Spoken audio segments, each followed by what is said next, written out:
ದೇವರ ನಾಮಕ್ಕೆ ಸ್ತೋತ್ರವಾಗಲಿ. ಇವತ್ತಿನ ವಾಕ್ಯದಾಗ ದೇವರು ನಮ್ಮ ಜೊತೆ ಮಾತಾಡುವಂತಿದ್ದಾನೆ. ಪ್ರಾರ್ಥನೆ ಮೂಲಕ ನಾವು ಏನು ಬೇಕಾದರೂ ಜಯಿಸಬೇಕಂತೇಳಿ ಯೇಸು ಇವತ್ತು ನಿಮ್ಮ ಮಧ್ಯದಲ್ಲಿ ಮಾತಾಡುವಂತನಾಗಿದ್ದಾನೆ.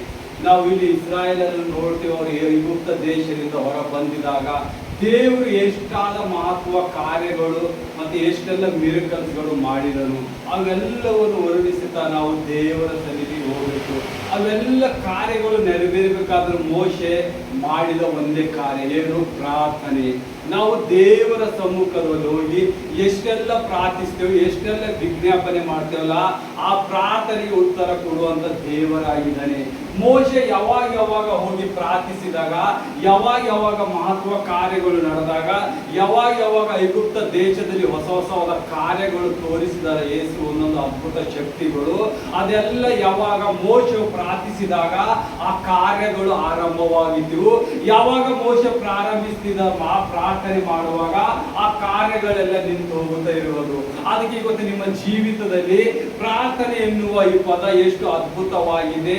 ನಿಮ್ಮ ಪ್ರಾರ್ಥನೆಗೆ ದೇವರು ಯಾವ ರೀತಿಯಾಗಿ ಉತ್ತರ ಕೊಡುವಂತನಾಗಿದ್ದಾನೆ. ಪ್ರಾರ್ಥನೆ ಮಾಡುವಾಗ ನೀವೆಷ್ಟು ಯಥಾರ್ಥ ಉಳ್ಳವರಾಗಿರಬೇಕು. ಪ್ರಾರ್ಥನೆ ಮಾಡುವಾಗ ನೀವು ಏನೇನು ಗಮನಿಸಬೇಕು. ದೇವರ ಸನ್ನಿಧಿಗೆ ಹೋಗುವಾಗ ನಿಮ್ಮ ನಡವಳಿಕೆ ಯಾವ ರೀತಿಯಾಗಿರ್ಬೇಕಂತೇಳಿ ದೇವರು ಇವತ್ತಿನ ಜೊತೆ ಮಾತಾಡುವಂತನಾಗಿದ್ದಾನೆ. ನಾವು ಮೊದಲನೇದಾಗಿ ನೋಡ್ತೇವೆ ವಿಮೋಚನ ಕಾಂಡ 15ನೇ ಸಂಧಿ 26ನೇ ವಚನ. ಇಲ್ಲಿ ಇಸ್ರಾಯೇಲರು ಏನ್ ಮಾಡ್ತಾರ? ಅವರ ಐಗುಪ್ತ ದೇಶದಿಂದ ಹೊರಬಂದು ಕೆಂಪು ಸಮುದ್ರವನ್ನು ದಾಟಿದ ಮೇಲೆ ಆ ದೊಡ್ಡ ಅದ್ಭುತ ಕಾರ್ಯ ದೇವರು ಆ ಕೆಂಪು ಸಮುದ್ರವನ್ನು 2 ಭಾಗ ಮಾಡಿ ಅವರನ್ನು ಐಗುಪ್ತ ದೇಶದಿಂದ ಬಂದಿದ್ದ ರಥಗಳು ಆ ಫಾರನ ಸೈನ್ಯವೆಲ್ಲ ಏನಾಯ್ತು? ನೀರಿನಲ್ಲಿ ಮುಳುಗಿದು ಪಟ್ಟಿತ್ತು. ಆ ನಂತರ ಅವರು ಆ ಒಣಗಿದ ನೆಲದಿಂದ ಆ ದಡೆಗೆ ಹೋಗಿ ಮುಟ್ಟಿದಾಗ ಅಲ್ಲಿಂದ 3 ದಿವಸ ಪ್ರಯಾಣ ಮಾಡ್ತಾರೆ. ನಿಲ್ಲಲಾರದೆ, ನೀರು ಕುಡಿಯದೆ. ನೋಡಿ ದೇವರು ಅವರ ಮೇಲೆ ಎಷ್ಟು ಅದ್ಭುತ ಶಕ್ತಿ. ಅಲ್ಲಿ ಚಿಕ್ಕ ಮಕ್ಕಳು ಇದ್ದಿದ್ದರು, ದೊಡ್ಡವರು ಇದ್ದಿದ್ದರು, ಪ್ರೆಗ್ನೆಂಟ್ ಲೇಡಿ, ಮುದುಕರು, ಎಲ್ಲರೂ ಯೌವನಸ್ಥರು ಇದ್ದರು. ಆದರೂ ಹಗಲು ರಾತ್ರಿ 3 ದಿವಸ ಅಡವಿಯಲ್ಲಿ ಪ್ರಯಾಣ ಮಾಡಿ ಅವರಿಗೆ ನೀರಿಳಿಕೆ ಆಗಿತ್ತು. ಅವರು 3 ದಿವಸ ಸೇರಿದ ಮೇಲೆ ಸೆರೀನೆಂಬ ಸ್ಥಳಕ್ಕೆ ಸೇರಿದರು. ಅಲ್ಲಿ ನೀರಿಗೆ ಹುಡುಕಾಡಿದಾಗ ಒಂದು ಸ್ಥಳದಲ್ಲಿ ನೀರಿದ್ದಾಗ ಆ ನೀರು ಕುಡಿದು ನೋಡಿದಾಗ ನೀರು ಏನಿತ್ತು? ಕಹಿಯಾಗಿ ಇದ್ದಿತ್ತು. ಕಹಿಯಾಗಿದ್ದಾಗ ದೇವರಿಗೆ ಏನ್ ಮಾಡ್ತಾರ? ಗುಣಗುಟ್ಟುವುದಕ್ಕೆ ಸ್ಟಾರ್ಟ್ ಮಾಡ್ತಾರ. ಆ ಜನರೆಲ್ಲ ಏನ್ ಮಾಡ್ತಾರ? ಮೋಶನ ಮೇಲೆ ಗುಣಗುಟ್ಟುವಂತರಾಗಿದ್ದಾರೆ. ಅಲ್ಲಿ ದೇವರು ಅವರಿಗೆ ಐಗುಪ್ತ ದೇಶದಿಂದ ಬಿಡಿಸಿ ಇಲ್ಲಿವರೆಗೆ ತಂದಿದ ಒಂದೊಂದು ಅದ್ಭುತ ಕಾರ್ಯ ಮಾಡಿದ ಅವರ ತಲೆಯಲ್ಲಿ ಯಾರಿಗೂ ಜ್ಞಾಪಕ ಬಂದಿದೆ. ಯಾಕಂದ್ರೆ ಅವರು ದೇವರನ್ನು ಅಂಗೀಕರಿಸಲೇ ಇಲ್ಲ. ಆ ಮೋಶೆ ಎಷ್ಟು ಹೇಳ್ತಾ ಇದ್ದಿದ್ದ ಆ ಮಾತಿಗೆ ವಿಧೇಯರಾಯ್ತಿರು. ಯಾವ್ದಾದ್ರು ಕಷ್ಟ ಬಂದಿದ ತಕ್ಷಣ ಏನ್ ಮಾಡ್ತಿರು? ಮೋಶೆಗೆ ಗುಣಗುಟ್ಟುವಂತರಾಗಿದ್ದರು. ದೇವರಿಗೆ ಏನ್ ಮಾಡ್ತಾ ಇದ್ದಿರು? ಮೊರೆ ಹಿಕ್ಕುತ್ತಾ ಇದ್ದಿಲ್ಲ. ನೋಡ್ರಿ, ಇವರೆಲ್ಲರೂ ಕುಂತಿ ದೇವರಿಗೆ ಪ್ರಾರ್ಥಿಸಿದರೆ ದೇವರು ಅವರಿಗೂ ಉತ್ತರ ಕೊಡುವಂತನಾಗಿದ್ದನು. ಆದರೆ ಅವ್ರು ಏನ್ ಮಾಡ್ತಾರ? ಮೋಶೆಯ ಸಂಗಡ ಹೋಗಿ ಗುಣಗುಟ್ಟುವುದಷ್ಟು ಆರಂಭಿಸ್ತಾರೆ. ಯಾರಂತ ಹೇಳ್ತಾರ? ನೀನು ನಮ್ಮನ್ನ ಐಗುಪ್ತ ದೇಶದಿಂದ ಯಾಕೆ ತಂದಿದ್ದೀವಿ? ನಾವಿನ್ನ ಅಲ್ಲೇ ಇದ್ದು ಇನ್ನ ಸರಿಯಾಗಿತ್ತು. ನಮ್ಮ ಸಾಯಕ್ಕಿಂತ ಮೊದಲು ಕುಡಿಲಕ್ಕಾದ ನೀರು ಸಿಕ್ತು.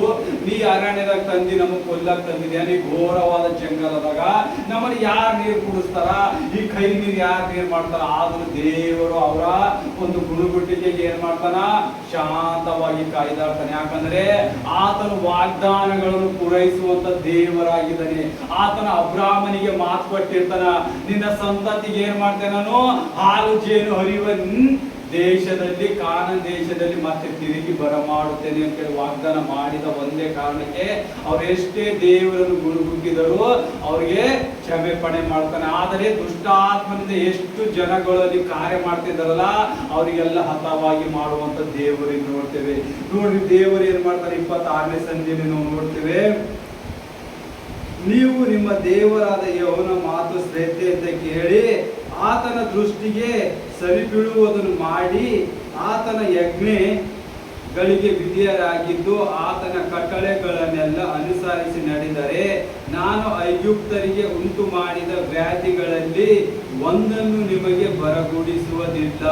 ಆಮೇಲೆ ನೋಡಿ ಏನಂತ ದೇವರು, ನಾ ಮಾಡಿದ ಕಟ್ಟಳೆಗಳು, ನಾ ನಿಮಗೆ ಏನು ಆದೇಶ ಕೊಟ್ಟಿದ್ದೀನಿ, ಯಾವ ರೀತಿಯಾಗಿ ಬದುಕಬೇಕು, ಯಾವ ರೀತಿಯಾಗಿ ನೀವು ನಡಿಬೇಕು, ನನ್ನ ವಾಗ್ದಾನಗಳು ಏನವ, ನಾ ನಿಮ್ಗೆ ಯಾವ ಯಾವ ವಾಕ್ಯಗಳು ನೀವು ಕೊಟ್ಟಿದೆ ಅದ್ರ ಮೇಲೆ ನಡೆದ್ರೆ ಐಗುಪ್ತರಿಗೆ ಎಷ್ಟೆಲ್ಲ ಹಿಂಸೆಗಳಾಗಿದವಲ್ಲ ಆ ಒಂದು ವ್ಯಾಧಿಯು ನಿಮ್ಮ ಮೇಲೆ ಬರಲ್ಲ.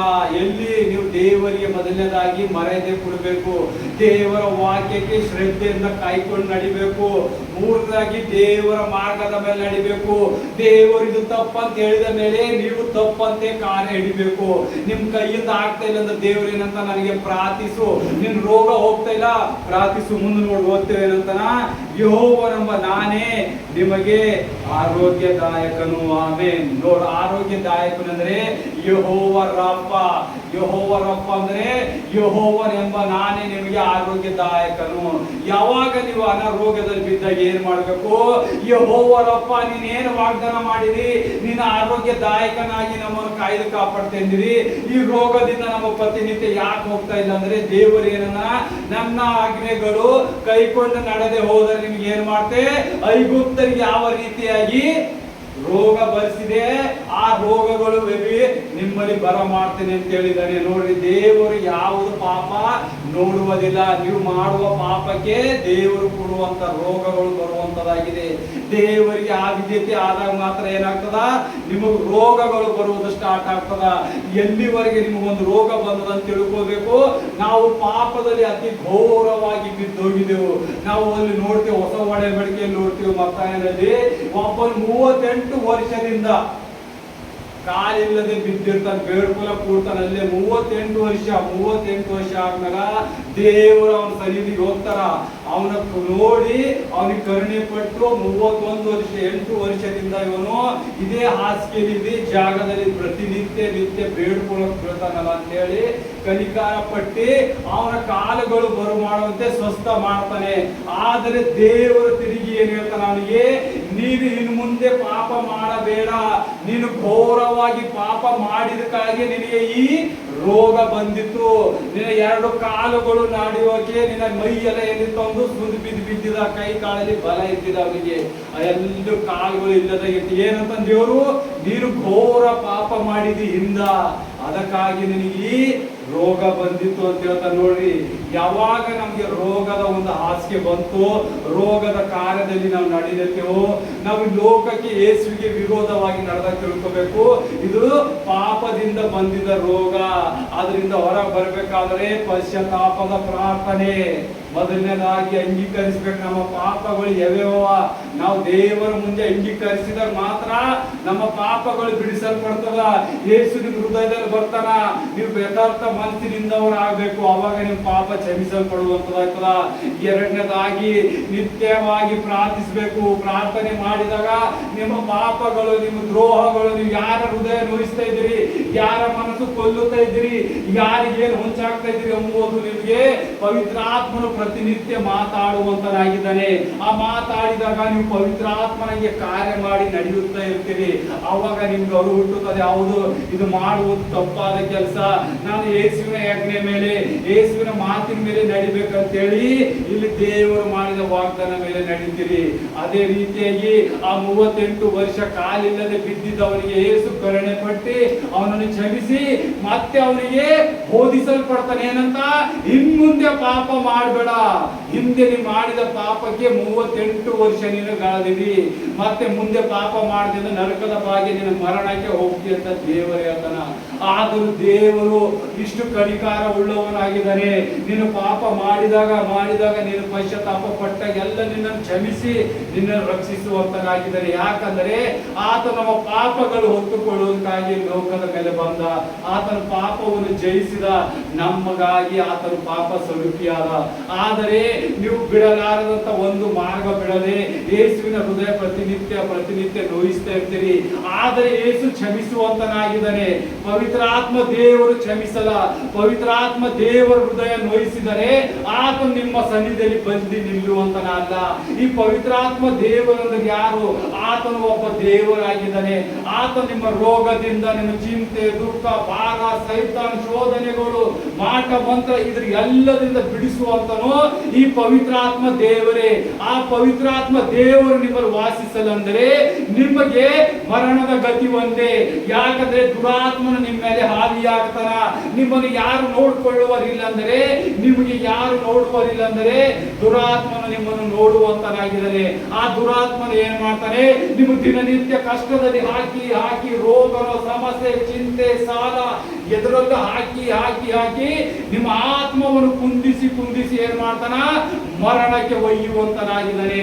ಮರಣವೇ ಲಾಸ್ಟ್ ನಿಮ್ ಗತಿ. ಯಾವಾಗ ದೇವರ ನಿಂದ ನೀವು ಹೊರಗಡೆ ಹೋಗ್ತೀರಿ, ದೇವರು ನಿಮ್ಮನ್ನು ತಳ್ಳಲು ಪಡ್ತಾನಲ್ಲ, ಅವತ್ ಪವಿತ್ರಾತ್ಮ ದೇವರು ನಿಮ್ಮ ಮುಂದೆ ಏನು ಕಾರ್ಯ ಮಾಡಲ್ಲ. ಯೇಸು ಏನು ಮಾಡಕ್ ಬರಲ್ಲ. ದೇವರು ಹೋಗುವಾಗ ಏನಂದನ, ನಾನು ನಿಮಗಾಗಿ ಸಹಾಯಕನ ಕಳಿಸ್ತೇನೆ. ಆ ಸಹಾಯಕನೇ ಪವಿತ್ರಾತ್ಮ ದೇವರು. ಆ ಪವಿತ್ರಾತ್ಮ ದೇವರೇ ಯೇಸು ಕ್ರಿಸ್ತನಾಗಿ ಇಳಿದು ಬಂದಿದ್ದಾನೆ. ಯಾವಾಗ ನೀವು ಪವಿತ್ರಾತ್ಮನ ಮನಸ್ಸು ಒಯ್ದಾಗ ಇದೆಲ್ಲ ಕಾರ್ಯಗಳು ನಡೆಯುವಂತದಾಗಿದೆ. ಅದಕ್ಕೆ ನೀವು ಪ್ರಾರ್ಥನೆಯಲ್ಲಿ ಹೆಚ್ಚಾಗಿ ನಡಿಬೇಕು. ಪ್ರಾರ್ಥನೆ ಹೆಚ್ಚಾಗಿ ನಡಿಬೇಕು. ನಾವು ನೋಡ್ತೀವಿ ಮತ್ತಾಯನ ಬರೆದ ಸುವಾರ್ತೆ 9ನೇ ಸಂಖ್ಯೆ 35ನೇ ವಚನದಲ್ಲಿ ನೋಡ್ರಿ, ದೇವರು ಯೇಸು ಕ್ರಿಸ್ತ ಏನ್ ಕಾರ್ಯ ಮಾಡ್ದ, ಯಾವ ರೀತಿಯಾಗಿ ಸೇವೆ ಸಲ್ಲಿಸಿದ ನಮ್ಮ ಮಧ್ಯದಲ್ಲಿ ಕುಂತಿ.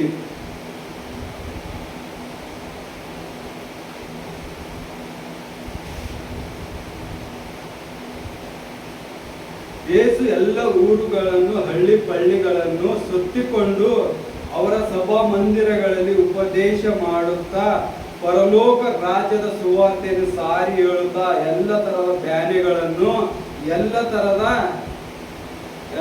ರೋಗಗಳು, ಎಲ್ಲ ತರದ ಬ್ಯಾನೆಗಳು ವಾಸಿ ಮಾಡುತ್ತಾ ಬಂದನು. ನೋಡ್ರಿ, ಆಮೇಲೆ ಹಲ್ಲೆಲೂಯ. ದೇವರು ಏನ್ ಮಾಡ್ದ, ಆತನು ಎಲ್ಲ ಊರುಗಳು ಹಳ್ಳಿಗಳಿಗೆ ಹೋಗಿ ಏನ್ ಮಾಡ್ದ, ಸುವಾರ್ತೆ ಸಾರುತ್ತಾ ಹೋದ. ಶುಭವಾರ್ತೆ ಸಾರುತ್ತಾ ಹೋದ. ಸಭಾ ಮಂದಿರಗಳಲ್ಲಿ ಹೋಗಿ ವಾಕ್ಯಗಳು ಹೇಳ್ತಾ ಬಂದ. ದೇವರ ರಾಜ್ಯದ ಕುರಿತಾಗಿ ಏನ್ ಮಾಡ್ದ, ಸುವಾರ್ತೆ ಸಾರ್ದ. ಈ ದೇವರ ರಾಜ್ಯ ಯಾವ್ದದ, ಆತನು ಕರ್ತನಾದ ಯೇಸು ಕ್ರಿಸ್ತ ಬಂದಿದ ಕಾರ್ಯನ ಎದಕ್ಕಾಗಿ ಬಂದಿದ್ದೇನೆ, ಏನದ ಸತ್ಯ ಅಂತ ಹೇಳಿ ಜನರಿಗೆ ಸಾರ್ದ. ಆದರೆ ಏನಿದ್ದರು, ಜನರು ರೋಗದಿಂದ ನರಳಾಡ್ತಿದ್ದರು. ಯಾಕಂದ್ರೆ ಪಾಪದಲ್ಲಿ ಬಿದ್ದು, ಘೋರವಾಗಿ ಪಾಪದಲ್ಲಿ ಬಿದ್ದಿದ್ದರು. ಬಿದ್ದಾಗ ದೇವರು ಅವ್ರ ಮೇಲೆ ಕನಿಕಾರ ಪಟ್ಟು ಅವರೆಲ್ಲರನ್ನು ಸ್ವಸ್ಥತೆ ಮಾಡ್ದ, ಬಿಡುಗಡೆ ಕೊಟ್ಟ. ರೋಗದಿಂದ, ದೆವ್ವಗಳಿಂದ, ಎಲ್ಲರಿಂದ ದೇವರು ಏನಂತಾನ, ನೋಡು ಕುರಿಗಳಿಲ್ಲದ ಕುರುಬನಿಲ್ಲದ ಕುರಿಗಳಂತೆ ಆಗಿದ್ದಾರೆ ಜನರ ಅಂತ ಹೇಳಿ ಕರುಣೆ ಪಡ್ತಾನೆ ದೇವರು. ಯಾಕಂದ್ರೆ ನಾವು ಇವತ್ತು ಸತ್ಯವೇದ ಓದುವಂತ ಜ್ಞಾನ ನಮಗೆ ಕೊಟ್ಟಿದ್ದಾರೆ ದೇವರು. ನಮ್ಮನ್ನು ಯೋಚನೆ ಮಾಡುವಂತ ಶಕ್ತಿ ಕೊಟ್ಟಿದ್ದಾನ. ಆದರೂ ಈ ಸತ್ಯವಾದ ತೆಗೆದು ನಾವೇನು ಓದುವಂತರಿಲ್ಲ, ನಾವು ಪ್ರಾರ್ಥಿಸುವಂತರಿಲ್ಲ. ದೇವರು ಏನ್ ಕೇಳ್ತಾನ, ಪ್ರಾರ್ಥನೆ ಮಾಡ್ರಿ, ಪ್ರಾರ್ಥನೆ ಮಾಡ್ರಿ. ಪ್ರಾರ್ಥನೆ ಯಾರು ಮಾಡಲ್ಲ. ನಿಮ್ಮ ರೋಗ ಬಂದಾಗ ಪ್ರಾರ್ಥನೆ ಮಾಡಲ್ರಿ, ನೀವು ಖುಷಿ ಇದ್ದ ಪ್ರಾರ್ಥನೆ ಮಾಡಲ್ರಿ, ದುಃಖದ ಪ್ರಾರ್ಥನೆ ಮಾಡಲ್ರಿ, ಸಾಲ ಬಂದ ಪ್ರಾರ್ಥನೆ ಮಾಡಲ್ರಿ. ಪ್ರಾರ್ಥನೆ ಅಂದ್ರೆ ನಿಮ್ಮ ಜೀವಿತದಾಗ ಏನದ 5 ನಿಮಿಷ ಹೋಗಿ ನಾ ಪ್ರಾರ್ಥನೆ ಮಾಡಿ, ನಾ ಬರ್ತೆ ದೇವ್ರೇ ನನಗೆ ಕಾಪಾಡು, ನಾ ಹೋಗ್ಲತ್ತೆ ದೇವ್ರೇ ನನಗೆ ಇದು ಕೊಡು ಅದು ಕೊಡು, ಇದು ಪ್ರಾರ್ಥನೆ ಅಲ್ಲ. ನೀನು ನಿನ್ನ ಜೀವಿತವೆಲ್ಲ ದೇವರಿಗೆ ಸಮರ್ಪಿಸಿ ದೇವರಿನಲ್ಲಿ ಇಳಿಬೇಕು, ದೇವರಿನ ಜೊತೆ ಮಾತಾಡ್ಬೇಕು. ಇವತ್ತು ವಾಕ್ಯ ಹೇಳುವಾಗ ನಿನ್ನ ಹೃದಯದಲ್ಲಿ ಇಳಿಬೇಕು ಅಂದ್ರ ನೀನು ಅಷ್ಟು ಯಥಾರ್ಥವಾಗಿ ಪಶ್ಚಾತ್ತಾಪ ಪಟ್ಟು ದೇವರಿಗೆ ನೀನು ಸಮರ್ಪಿಸಿದಾಗ ನಿನ್ನ ಹೃದಯದಲ್ಲಿ ಹೇಳಿದ ವಾಕ್ಯನೇ ಹೋಗಿಲ್ಲ. ಪ್ರಾರ್ಥನೆ ಯಾವ ರೀತಿಯಾಗಿ ಮನವಿ ಕೊಡ್ತದ, ಪ್ರಾರ್ಥನೆ ಮೂಲಕ ಎಲ್ಲಿ ಹತ್ತದ ಅಂತ ಹೇಳಿ ಹೃದಯದಲ್ಲಿ ಆವರಿಸಿದಾಗಲೇ ನೀನು ಪಶ್ಚಾತ್ತಾಪ ಪಡುವಂತನಾಗಿದ್ದೀರಿ. ಆ ಪಶ್ಚಾತ್ತಾಪ ಪಟ್ಟಾಗ ನೀವು ಪ್ರಾರ್ಥನೆ ಕೇಳುವಂತರಾಗಿದ್ದೀರಿ. ದೇವರು ಇಲ್ಲಿ ಕಾರ್ಯ ಮಾಡಿದಾಗ ಏನ್ ಮಾಡ್ತಾನ, ತನ್ನ 12 ಮಂದಿ ಶಿಷ್ಯರನ್ನು ಕರೆಸಿ ಅವರನ್ನು ಎಲ್ಲದರ ಮೇಲಿಂದ ಅಧಿಕಾರವನ್ನು ಕೊಡ್ತಾನೆ. ಅಂದ್ರೆ ಎಲ್ಲ ವರಗಳ ಸಾಮರ್ಥ್ಯ ಕೊಡ್ತಾನೆ ದೇವರು. ಅವತ್ತು ಪವಿತ್ರಾತ್ಮ ಭರಿತನಾಗಿದ್ದ, ಇವಾಗ ಪವಿತ್ರಾತ್ಮ ಭರಿತನಾಗಿದ್ದಾನೆ. ಪರಲೋಕಕ್ಕೆ ಏರಿ ಹೋಗುವಾಗ ಪವಿತ್ರಾತ್ಮ ಭರಿತನಾಗೇ ಇದ್ದಿದ್ದ. ಆ 12 ಮಂದಿಯನ್ನು ಶಿಷ್ಯರಿಗೆ ಕರೆದಿ ದೆವ್ವಗಳು ಬಿಡಿಸುವುದು, ರೋಗಗಳು ಬಿಡಿಸುವುದು, ನನ್ನ ರೋಗಗಳು ವಾಸಿ ಮಾಡುವಂತ ಸಾಮರ್ಥ್ಯ ಕೊಟ್ಟಿ ಅವರಿಬ್ಬರು ಜೋಡಿ ಮಾಡಿ ಒಂದೊಂದು ಊರಿಗೆ ಕಳಿಸಲ್ಪಡ್ತಾನ. ಅವರು ಹೋಗಿ ಎಲ್ಲ ಊರುಗಳಿಗೆ ಹೋಗಿ ಏನ್ ಮಾಡ್ತಾರ, ದೆವ್ವಗಳು ಬಿಡಿಸ್ತಾರ, ರೋಗಗಳು ವಾಸಿ ಮಾಡ್ತಾನ. ಆ ಶಿಷ್ಯರು ಏನಾಗ್ತಾರ, ಹಂಗ ಖುಷಿಯಿಂದ ಬರ್ತಾರ. ಬಂದಿ ಕರ್ತಾನೆ, ನೀವು ಹೇಳಿದಾಗ ನಾವು ದೆವ್ವಗಳು ಬಿಡಿಸಿದೆವು, ದೆವ್ವಗಳು ನಮಗೆ ಅಧೀನರಾಗಿದ್ದವು, ರೋಗಗಳು ವಾಸಿ ಮಾಡಿದೆವು, ನನ್ನ ರೋಗಗಳು ಬಿಟ್ಟು ಹೋಗಿದ್ದವು, ಮನುಷ್ಯರ ಮೇಲೆ ಮಹತ್ವ ಕಾರ್ಯಗಳೆಲ್ಲ ಮಾಡಿದೆವು ಅಂದಾಗ ದೇವರಿಗೆ ಬಹಳ ಖುಷಿಯಾಗಿ ಮಾರ್ಪಡಿಸ್ತಾರ. ದೇವರ ಸಾಮರ್ಥ್ಯ ಬಂದಾಗ ಇದೆಲ್ಲ ಕಾರ್ಯ ನಡೀತದ. ನಿಮಗೂ ಕರೆಯುತ್ತಿದ್ದಾನೆ ದೇವ್ರ ಅಂತಾನ, ಬೆಳೆ ಜಾಸ್ತಿ ಇದೆ, ಆಳುಗಳು ಕಡಿಮೆ ಅವ. ಈ ಚರ್ಚಲ್ಲಿ ಇಷ್ಟೆಲ್ಲ ಚೇರ್ಗಳು ಹಾಕಿದ್ರೆ ಯಾರು ಕೂತಿಲ್ಲ. ಯಾಕಂದ್ರೆ ಯಾರಿಗೂ ಹಾಳಾಗಿ ಬರುವುದು ಇಷ್ಟ ಇಲ್ಲ, ಬಲೆ ಕಟ್ಟುವುದಕ್ಕೆ ಯಾರಿಗೂ ಸಾಧ್ಯನೇ ಇಲ್ಲ. ಎಲ್ಲರೂ ತನ್ನದಾದ ಕಾರ್ಯಗಳಲ್ಲಿ ವ್ಯಸ್ತರಾಗಿದ್ದಾರೆ. ಅದಕ್ಕೆ ದೇವರು ಹೇಳ್ತಾನ, ಹೊಲದಲ್ಲಿ ಬೆಳೆ ಜಾಸ್ತಿ ಆಗಿದೆ, ಆಳುಗಳೇ ಇಲ್ಲ. ನೋಡಿ ಎಲ್ಲೋದ್ರು ಖಾಲಿ ಚರ್ಚ್ಗಳು, 1 ತಾಸು ಅರ್ಧ ತಾಸು ಕೂಡುವುದು ಮಾತ್ರ ಅವ್ರಿಗೆ ಜಾಸ್ತಿ ವಜ್ಜೆ ಆಗ್ತದೆ. ಯಾಕ? ದೇವರ ವಾಕ್ಯ ಕೇಳುವುದೇ ಅವ್ರಿಗೆ ಆಗಲ್ಲ. ಇನ್ನು ಅವ್ರ ಸ್ವಸ್ಥತೆ ಬಿಡುಗಡೆ ಹೊಂದುವುದಲ್ಲಿ, ದೇವರಿಗೆ ಪ್ರಾರ್ಥನೆ ಮಾಡೋದಲ್ಲಿ ನಾವು ಯಾಕೋಬನ ಸುವಾರ್ತೆ ನೋಡ್ತೇವೆ. ಯಾಕೋಬನು ಹೇಳ್ತಾನ, ನೀನು ಎಣ್ಣೆಯಿಂದ ಏನಾಗ್ತಾನೆ, ರೋಗದಲ್ಲಿದ್ದ ಏನ್ ಮಾಡು, ಎಣ್ಣೆ ಮೂಲಕ ನೀನು ಸ್ವಸ್ಥತೆ ಆಗುತ್ತೆ ಅಂತ ಹೇಳಿ ಬರೀತಾನ. ಓದಲ್ಪಡ್ರಿ ಗೊತ್ತಂತ ಬಾಲ್ಯದ ಯಾಕೋಬನು ಬರೆದ ಪತ್ರಿಕೆ 5ನೇ ಸಂಧಿ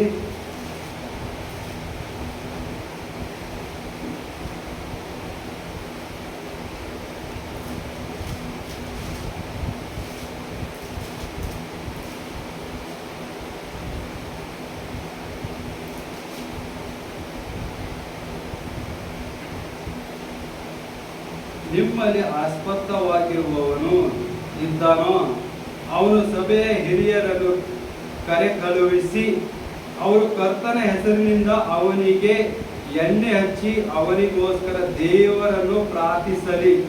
ನಂಬಿಕೆಯಿಂದ ಮಾಡಿದ ಪ್ರಾರ್ಥನೆ ರೋಗಿಯನ್ನು ರಕ್ಷಿಸುವನು, ಕರ್ತನು ಅವನನ್ನು ಎಬ್ಬಿಸುವನು. ಮತ್ತು ಪಾಪ ಮಾಡಿದವನಿಗಾದರೆ ಅದು ಪರಿಹಾರವಾಗುವುದು. ಹೀಗಿರಲು ನೀವು ಸ್ವಸ್ಥರಾಗಬೇಕಾಗದೆ. ನೋಡಿ, ದೇವರು ಯಾಕೋಬ ಏನ್ ಬರ್ತಾನ, ನೀವು ರೋಗದ ಬಿದ್ದಾಗ ನಿಮ್ಗಿಂತ ಹಿರಿಯರಂದ್ರೆ ನಿಮ್ಗಿಂತ ಮೊದಲಾಗಿ ಯಾರು ಸೇವೆಯಲ್ಲಿ ಕಾರ್ಯ ಮಾಡುತ್ತಿದ್ದ ಪಾಸ್ಟರ್ಗಳಾಗಿರ್ಬೋದು, ಅವ್ರ ಮಧ್ಯದಲ್ಲಿ ಹೋಗಿ ನಂಬಿಕೆಯಿಂದ ದೇವರ ಎಣ್ಣೆ ತಗೊಂಡು ನೀವು ಪ್ರಾರ್ಥಿಸಿ ಆ ಯಾರಿಗೆ ರೋಗದವನಿಗೆ ಹಚ್ಚಿದಾಗ ಅವನು ಸ್ವಸ್ಥನಾಗುತ್ತಾನೆ ಅಂತ ದೇವರು ಬರೆಯಲ್ಪಟ್ಟಿದ. ಇಲ್ಲಿ ಎಣ್ಣೆ ಮಹತ್ವ ಇಲ್ಲ, ಇಲ್ಲಿ ಪ್ರಾರ್ಥನೆ. ಆ ದೇವರ ಒಂದು ಬಲವಾದ ಶ್ರಮೆಯನ್ನು ನೀವು ನೋಡಬೇಕು. ಎಣ್ಣೆ ಆಗಿ ಇರ್ತದ, ಆದ್ರ ದೇವರ ಅಭಿಷೇಕ ಇದರಲ್ಲಿ ಇಳಿಯಲ್ಪಡ್ತದ. ಆ ಅಭಿಷೇಕ ನಂಬಲ್ಬೇಕು. ಇಲ್ಲಿ ಯಾಕೋಬನಿಗೆ ಯಾಕಾಗಿ ನಿಮ್ಗೆ ಬರೆಯಲ್ಪಡ್ತಾನೆ ಅಂದ್ರೆ, ದೇವರು ಹೇಳಿದ ಒಂದೊಂದು ಕಾರ್ಯಗಳು ವರ್ಣಿಸ್ತಾ ಇರ್ತಾರ. ಅವ್ರು ದೇವರ ಜೊತೆ ಓಡಾಡಿ ದೇವರು ಏನೇನು ಕಲಿಸಿದಾರ, ಎಣ್ಣೆ ಪರಿಶುದ್ಧ ಅಂತ ಹೇಳಿ ಕಾಯಲ್ಪಡ್ತದೆ. ನಾವು ಹಳೆ ಒಡಂಬಡಿಕೆಯಲ್ಲಿ ನೋಡ್ತೇವೆ. ಮತ್ತೆ ಸೌಲನು ಮತ್ತೆ ದಾವಿದ ರಾಜನು ಮತ್ತೆ ಮುಂದೆ ಅವನ ಮಗನನ್ನು ಏನ್ ಮಾಡ್ತಾರ, ಎಣ್ಣೆ ಅಭಿಷೇಕ ಮಾಡ್ತಾರ. ಅಭಿಷೇಕ ಅಂದ್ರೆ ಏನು? ಆಶೀರ್ವಾದ, ಅನಾಯಿಂಟಿಂಗ್. ಈ ಅನಾಯಿಂಟಿಂಗ್ ಯಾರಿಂದ ಬರ್ತದ? ತಂದೆಯಾದ ಯೇಸು ಕ್ರಿಸ್ತನಿಂದ ಬರ್ತದ. ಆ ಅನಾಯಿಂಟಿಂಗ್ ಅಲ್ಲಿ ಏನಿರ್ತದ? ರೋಗ ನಿರೋಧಕ ಇರ್ತದ, ನಿನ್ನನ್ನು ಬದುಕುವಂತ ಶ್ರಮೆ ಕೊಡುವಂತದ, ಸಾಯುವಂತವನಿಗೆ ಬದುಕುವಂತ. ಆದ್ರೆ ಎಣ್ಣೆ ಒಂದು ಪವಿತ್ರವಾಗಿ ಎಣಿಸಲ್ಪಡ್ತಾರ. ಆ ಎಣ್ಣೆಯಲ್ಲಿದ್ದಂತ ಬಲವು ನೀವು ಕಾಣುವಾಗ ನೀವು ದೇವರ ಪ್ರಸನ್ನತೆ ನೋಡ್ತೀರಿ. ಅದು ಬರೀ ಎಣ್ಣೆ ಆಗಿರ್ತದೆ ಎಲ್ಲಿವರೆಗೆ? ದೇವರ ಪ್ರಾರ್ಥನೆಯಲ್ಲಿ ಇರಲಾರದಾಗ.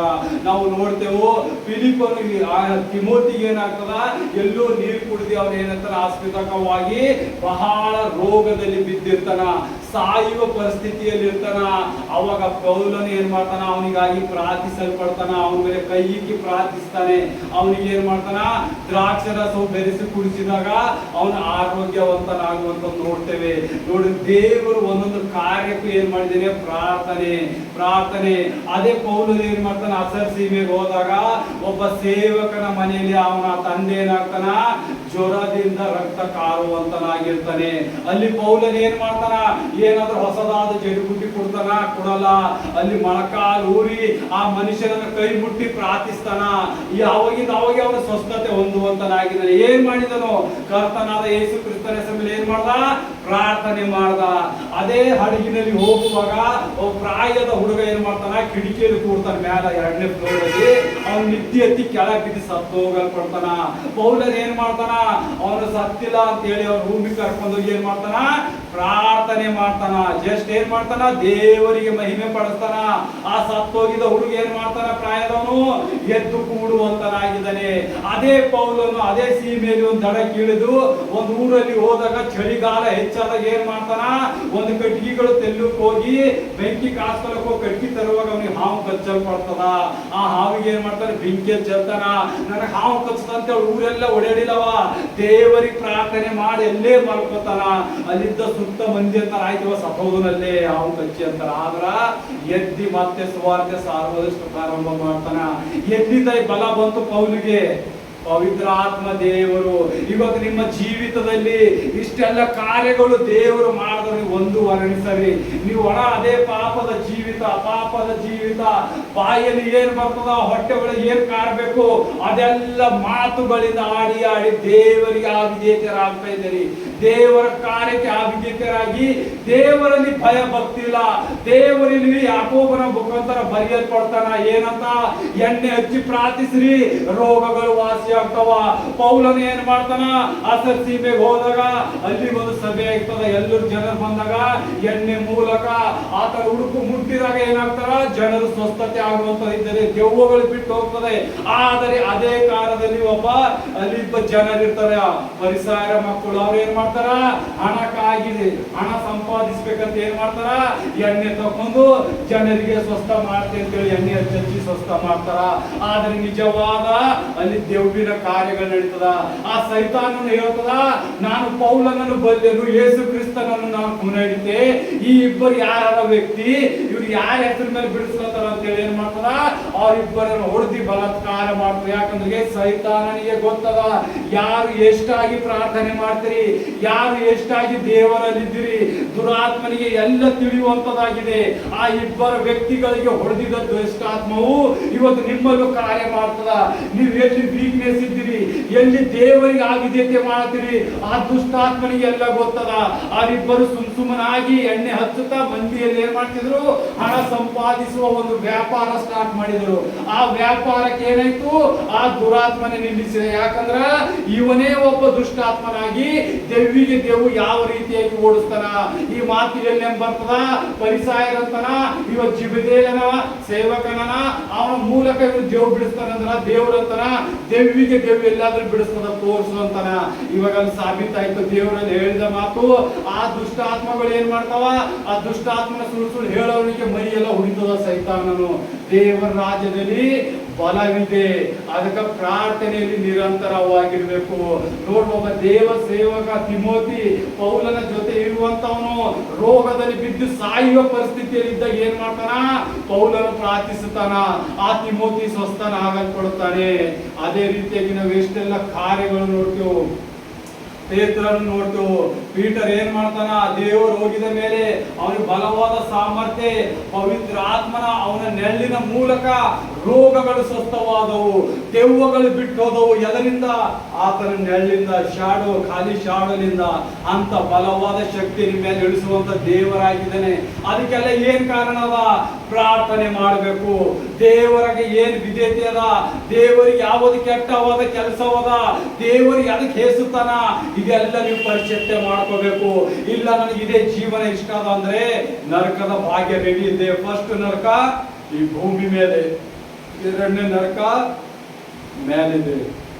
ಆ ನರಕದಲ್ಲೂ ಜನ್ಮ ಹೋಗ್ತಾ ಇರ್ತದ. ಹಂಗೆ ಅಲ್ಲಿ ಯಾರು ನೀವು ಬಿಡಿಸಲಿಲ್ಲ. ಇಲ್ಲಂತೂ ಏನೋ 10-20 ವರ್ಷ 20 ವರ್ಷ ನೀವು ನರಕ ಅನುಭವಿಸಬಹುದು. ಅಲ್ಲಂತೂ ಪೂರಾ ಲೈಫ್ ಟೈಮ್ ದೇವರು ಅಂತೆ ಇಲ್ಲದಂಗ ನರಕ ಬಾಧೆಯಲ್ಲಿ ಹಾಕುವಂತನಾಗಿದ್ದಾನೆ. ಅದಕ್ಕಾಗಿ ದೇವರ ಸನ್ನಿಧಿಯಲ್ಲಿ ನಾವು ಎಷ್ಟು ಹೆಚ್ಚಾಗಿ ಪ್ರಾರ್ಥಿಸ್ತೇವೋ ನಮ್ಮ ಹೃದಯ ಆತನ ಕಡೆ ಬರುವಂತದಾಗಿದೆ. ನೀವು ಪವಿತ್ರ ಆತ್ಮನಲ್ಲಿ ಬಲವಾಗಿ ಹೊಂದುತ್ತೀರಿ.